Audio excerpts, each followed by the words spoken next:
और डाउनलोड करें परिधि ई-लर्निंग ऐप।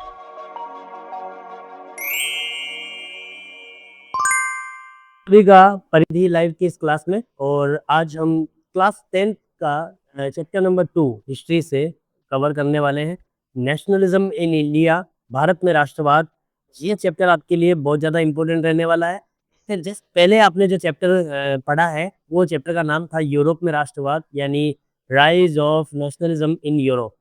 और ये वो चैप्टर हमने बड़ी अच्छे तरीके से कंप्लीट किया और इसके वर्कशीट्स, इसके टेस्ट सीरीज सब कुछ ऐप पे अवेलेबल है। आप को डाउनलोड कर सकते हैं और उस टेस्ट सीरीज को और वर्कशीट को सॉल्व करके अपनी नॉलेज बढ़ा सकते हैं।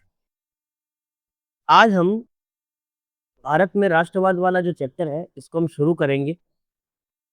जैसे हम राष्ट्रवाद के बारे में या नेशनलिज्म के बारे में पहले से ही पढ़ चुके हैं कि फीलिंग टुवर्ड्स नेशन, ठीक है, अपने देश के प्रति जो भावनाएं होती है लोगों में, उन भावनाओं की वजह से होने वाले जो चेंजेस हुए थे उन चेंजेस को हम इसमें सारा कवर करेंगे। ठीक है, इस आपने 9th क्लास में जो फ्रेंच रिवॉल्यूशन वाला चैप्टर था उसको जब आप पढ़ोगे तो आपको पता चला कि अमेरिका से किस तरह से जो फीलिंग्स थी नेशनलिज्म की वो फ्रांस में आई, और फ्रांस से वो फीलिंग्स जो थी वो किस तरह से पूरे यूरोप में फैल गई।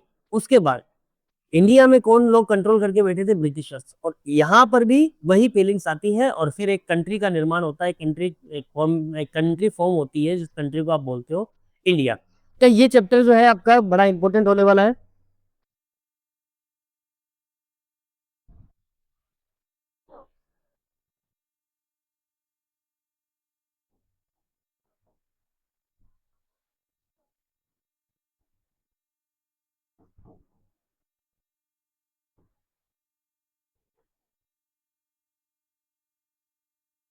देखिए, ये feeling toward Nations, sorry feeling toward nation, ये वाला जो टॉपिक है इसी से हम ये चैप्टर स्टार्ट करने वाले हैं। और आपको तो पता ही होगा कि इंडिया में काफ़ी टाइम से लगभग 200 सालों तक अंग्रेजों ने यहाँ पे अपना कंट्रोल रखा, अपना कॉलोनाइजेशन बना, कॉलोनी इसको बना के रखा, काफ़ी लूटा, काफ़ी परेशानी हुई। लेकिन टाइम पीरियड में थोड़ा-सा बैक में लेके जाऊँगा। आपका चैप्टर जो है वो 1915 से शुरू होता है, लेकिन मैं थोड़ा-सा इसका बैकग्राउंड जो है वो आपको क्लियर करवाना चाहता हूँ। तो सबसे पहले हम एक पॉलिटिकल पार्टी के बारे में पढ़ेंगे, जिसका काम पहले लोगों को राइट दिलवाना, इंडियन को प्रोटेक्ट प्रोटेक्ट करना, ये सब काम था। फ्रीडम के लिए काम करना, ये सब उनका काम था। तो पॉलिटिकल पार्टी का नाम है आईएनसी। ठीक है, आईएनसी का फुल फॉर्म क्या हो गया? Indian national Congress.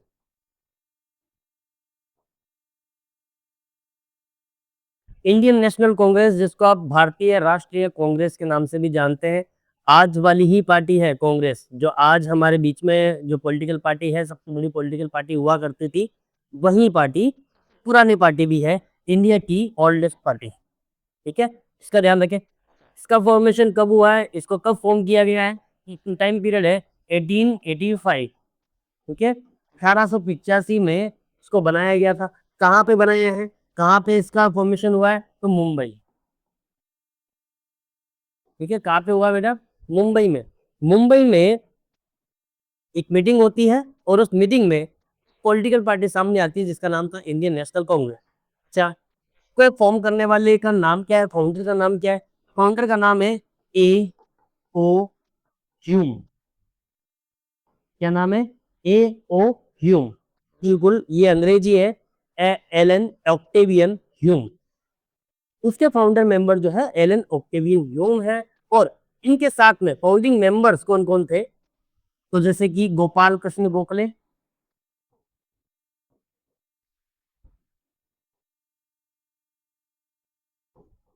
इसके बाद में सुरेंद्र नाथ बनर्जी,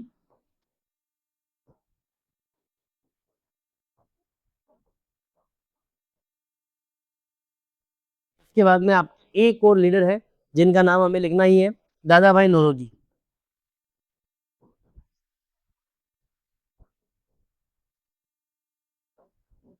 ठीक है, ये तीन शुरुआती हमारे लीडर्स हैं। अच्छा, आप पहले ही ये चैप्टर जो है उसको कवर कर चुके हो, यूरोप वाला। ठीक है, और उसमें आपने ये पढ़ा होगा लिबरल और कंजर्वेटिव और रेडिकल। तो ये तीनों लीडर्स जो हैं ये आपके लिबरल लीडर हैं। ठीक है, शुरुआत में कांग्रेस पार्टी जो थी वो लिबरल, बाद में जाकर के लगभग 15-20 साल बाद यानी 1905 आते-आते इस पॉलिटिकल पार्टी में और भी कई सारी आइडियोलॉजी के लोग इसमें शामिल हो जाएँगे। वो सब हम चैप्टर के दौरान पढ़ेंगे, लेकिन अभी मैं आपको एक ओवरव्यू दे रहा हूँ कि मेन इंसिडेंट्स जो होने वाले हैं उसमें हमें कांग्रेस के बारे में सारी ये बेसिक डिटेल पता होनी चाहिए, ताकि आपको चैप्टर जो है वो ईज़िली समझ में आ सके।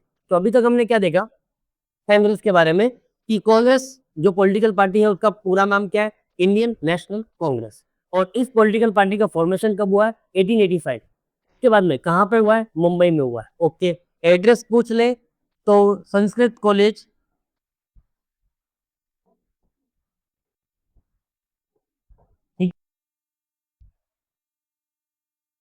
और यू फाउंडर है और फाउंडिंग मेंबर कौन कौन है? गोपाल कृष्ण गोखले, सुरेंद्र नाथ बनर्जी, दादा भाई नौरोजी।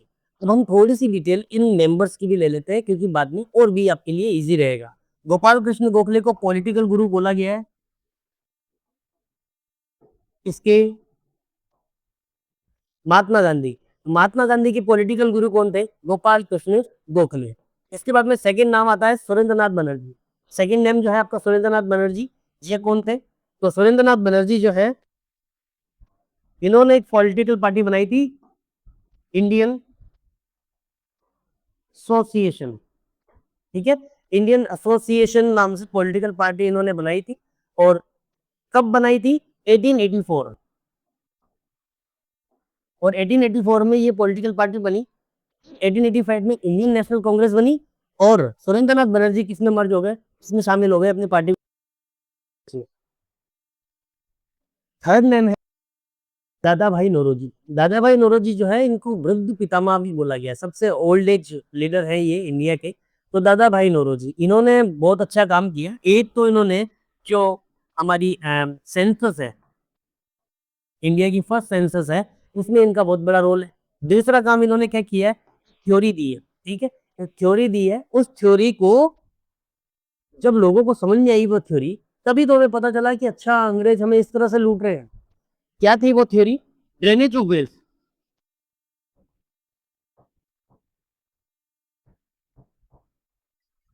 ठीक, ड्रेनेज ऑफ वेल्थ यानी कि हिंदी में बोलते हैं धन निष्कासन। धन निष्कासन की जो थ्योरी थी वो किसने दी थी? दादा भाई नौरोजी ने। सुरेंद्र नाथ बनर्जी कौन थे भाई? इंडियन एसोसिएशन के फाउंडर थे। बाद में एक साल बाद ही 1884 के बाद एक साल बाद 1885 में ही क्या होता है? इनकी जो पॉलिटिकल पार्टी थी इंडियन एसोसिएशन, इसमें मर्ज कर दिया जाता है कांग्रेस में और खुद ये किसके लीडर बन जाते हैं? कांग्रेस। गोपाल कृष्ण गोखले जो है वो पॉलिटिकल गुरु है किसके? महात्मा गांधी के। अब हम आगे चलते हैं। देखो, इंडिया में बहुत सारे सिनेरियो बन सकते हैं, लेकिन हम यहाँ पे सीधा इसको समझेंगे कब से? 1915 से। 1915 से आपका टाइमलाइन हम स्टार्ट करेंगे। 1915 1915 ये वो साल है जब इंडिया में एक लीडर जो है वो वापस आता है। लीडर का नाम है महात्मा गांधी। ठीक है, अभी वो महात्मा नहीं बने हैं, अभी इनका पूरा नाम हम बोलेंगे मोहनदास करमचंद गांधी। तो मोहनदास करमचंद गांधी,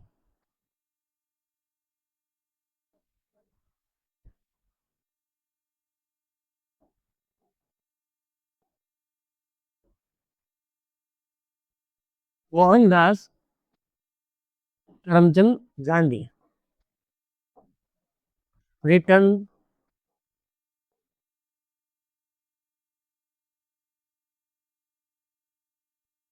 टू इंडिया। आप इसको समझते हैं? 1915 में 1915 में महात्मा गांधी जो साउथ अफ्रीका गए हुए थे। ठीक है, क्योंकि ये एक वकील थे और वकील के काम से ही 1891 और 92 के बीच में ये कहाँ गए थे? साउथ अफ्रीका गए थे। और वहां से जब ये वापस लौट करके आते हैं तो इनका टाइम हो चुका था 1915 1915। और जब ये 1915 में वापस आए तो इनका था कि क्या करना चाहिए, भारत जो है वो गुलामी में है, इंडिया में ब्रिटिशर्स रूल कर रहे हैं, क्या करें? तो ये जाते हैं किसके पास? गोपाल कृष्ण गोखले के पास कि सर क्या करूं बताओ आप। तो गोपाल कृष्ण गोखले जो है वो इनको गाइड करते हैं कि एक बार आप पूरा इंडिया घूमिए, इंडिया में जगह जगह जाइए और लोगों की प्रॉब्लम को समझने की कोशिश कीजिए। अगर आप लोगों की प्रॉब्लम को समझोगे तभी तो आप उनके नेता बनोगे। कई बार क्या होता है कि नेता जो होता है वो पब्लिक की तरह दिखने की कोशिश करता है। ये सब आपको समझ में आएगा। फिलहाल अभी आगे चलते हैं, फिर मैं डिटेल में आपको आगे बताऊंगा। तो Mohandas Karamchand Gandhi return to India in 1915, ठीक है, ये वापस आ गए। उसके बाद क्या सिचुएशन बनी और क्या नहीं बनी, वो हम अब एक सीरीज वाइज देखते जाएंगे। 1915 में ये वापस आते हैं। 1916 में 1916 अच्छा, ये कांग्रेस में ज्वाइन हो चुके हैं, कांग्रेस के लीडर बन चुके हैं, और अभी ये क्या करना चाह रहे हैं, ये लोगों को तैयार करना चाह रहे हैं उसी मेथड में जिस मेथड से इन्होंने साउथ अफ्रीका में जो अपार्थाइड वाली प्रॉब्लम थी सॉल्व करने की कोशिश की थी, जहां पर ये जीत करके आए थे। उसी मेथड को ये इंडिया में अप्लाई करना चाह रहे थे, ताकि यहाँ पर भी क्या मिल सके, फ्रीडम मिल सके। वो मेथड क्या था, वो मेथड था सत्याग्रह।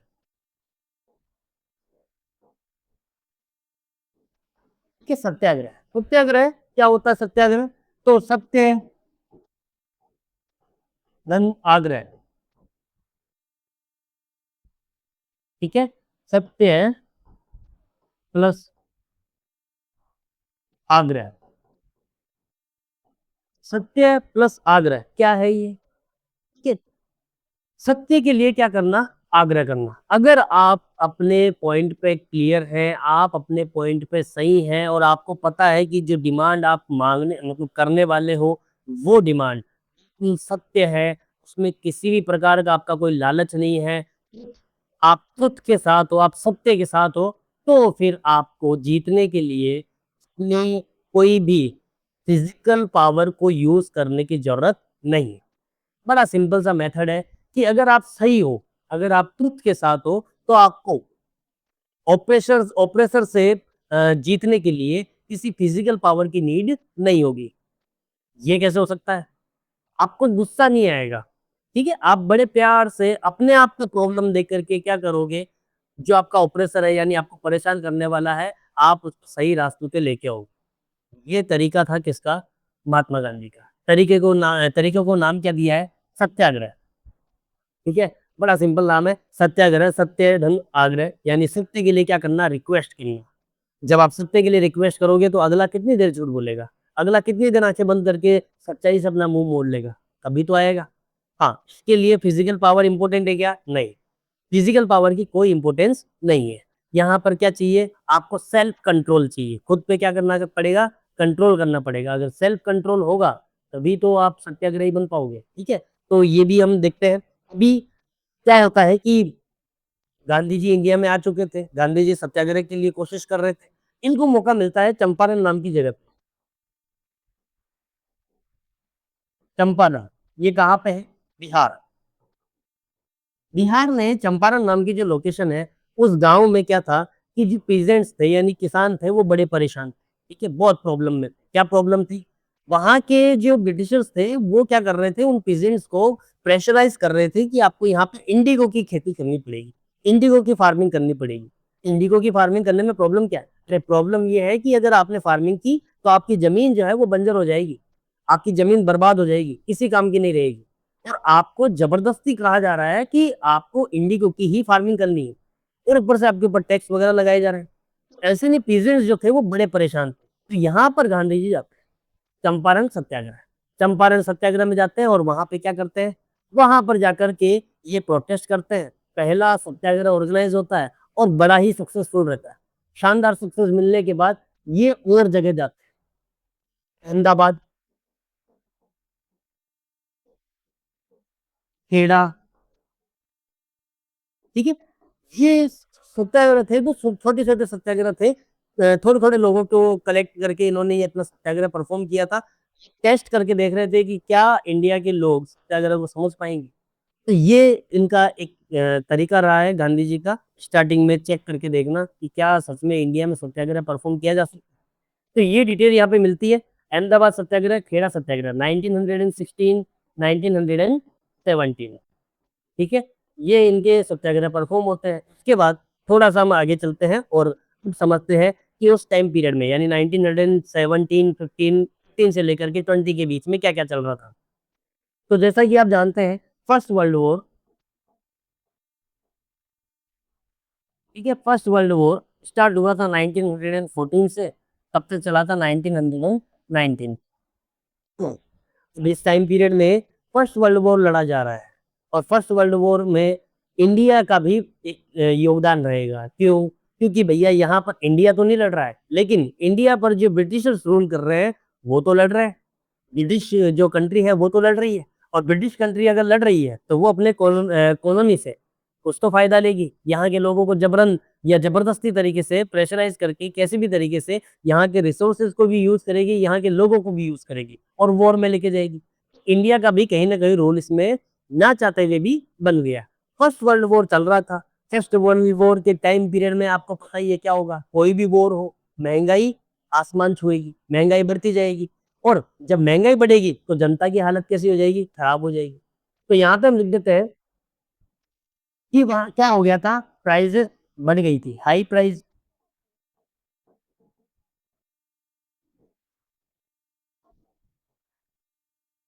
ठीक है, बेसिक चीजों की भी सामान क्या हो गए थे, उनकी प्राइस क्या हो गई थी, बढ़ गई। इतनी महंगाई हो चुकी थी कि लोग उनको परचेस नहीं कर पा रहे थे। दूसरी प्रॉब्लम क्या होती है, दूसरी प्रॉब्लम ये होती है कि 1919 से 1919, 1920 और 1921, इन सालों में, इस टाइम पीरियड में क्या होता है कि महंगाई जो थी वो 2x की स्पीड से बढ़ती है, डबल। कि इतनी महंगाई बढ़ती जाती है कि लोग परेशान हो जाते हैं। ऊपर से टैक्स जो है वो बढ़ जाता है, टैक्स बढ़ा दिया जाता है। एक नया टैक्स इंट्रोड्यूस करवाया जाता है जिसको हम बोलते हैं इनकम टैक्स। ठीक है, इनकम टैक्स भी सामने लेके आ जाते हैं अंग्रेज। क्यों? क्योंकि अंग्रेजों को वॉर लड़ना है, और वॉर लड़ते लड़ते बहुत सारा खर्चा हो रहा है, और उस खर्चे के लिए वो पैसे कहाँ से ला रहे हैं, लोन से लेके आ रहे हैं। और लोन चुकाने के लिए क्या चाहिए, पैसा चाहिए। पैसा कहाँ से निकालेंगे भाई, पब्लिक से निकालेंगे। पब्लिक से कैसे लेंगे, टैक्स बढ़ा दो, नया टैक्स लेके आ जाओ, इनकम टैक्स बढ़ा दिया और इनकम टैक्स लेके आ गए नया। कि इस तरह से महंगाई भी बढ़ती जा रही है, टैक्स भी बढ़ता जा रहा है, और पब्लिक परेशान होती ही जा रही है। अच्छा, अगला एक और काम क्या था, टैक्स रिक्रूटमेंट।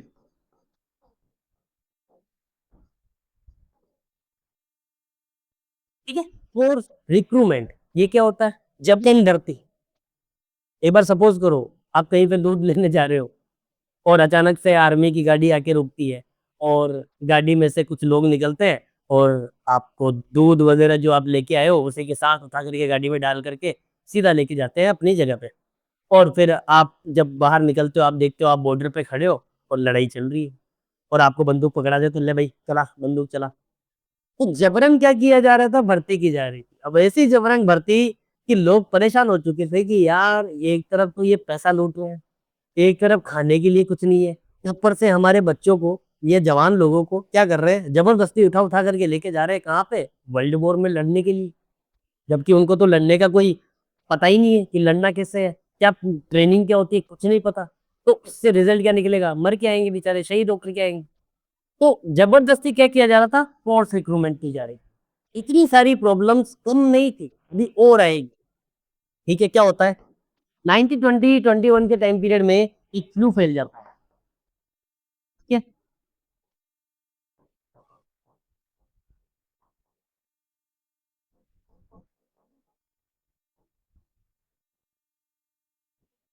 ठीक है, बीमारी फैल जाती है, महामारी। ये हमेशा का नियम है, 1920, 2020, हर 20वें साल में, हर 100 सालों में 20वां साल जब आता है तो एक बड़ी बीमारी आती है। तो 1920 के टाइम पीरियड में एक भयंकर फ्लू फैल गया था, और इस फ्लू की वजह से 120 लाख से 130 लाख, यानी 1 करोड़ 20 लाख, 1 करोड़ 30 लाख लोग मारे गए थे।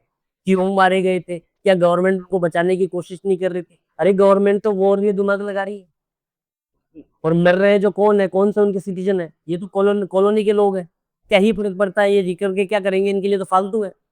क्यों, इस तरह से यहाँ पर एक और प्रॉब्लम आ गई, एक बीमारी फैल गई, और इस बीमारी को रोकने के लिए गवर्नमेंट ने खास काम नहीं किया। कितने लाख लोग मारे गए, 120 लाख, यानी कि 1 करोड़ 20 लाख लोग मारे गए। इतने सारे लोग मर गए। अब लोगों का गुस्सा जो था ना वो फटने के लिए तैयार था। इतना भयंकर गुस्सा लोगों में भर चुका था कि लोग जो थे उसका बदला लेने के लिए तैयार थे। पर इस गुस्से को सही डायरेक्शन देना बहुत जरूरी है कि नॉन वायलेंस वायलेंस के तरीके से अगर हम इसको परफॉर्म करवाएं तो हमें याद आता है गांधी जी के सत्याग्रह। और गांधी जी सत्याग्रह में यही तो बोलते थे कि वायलेंस को फॉलो नहीं करना।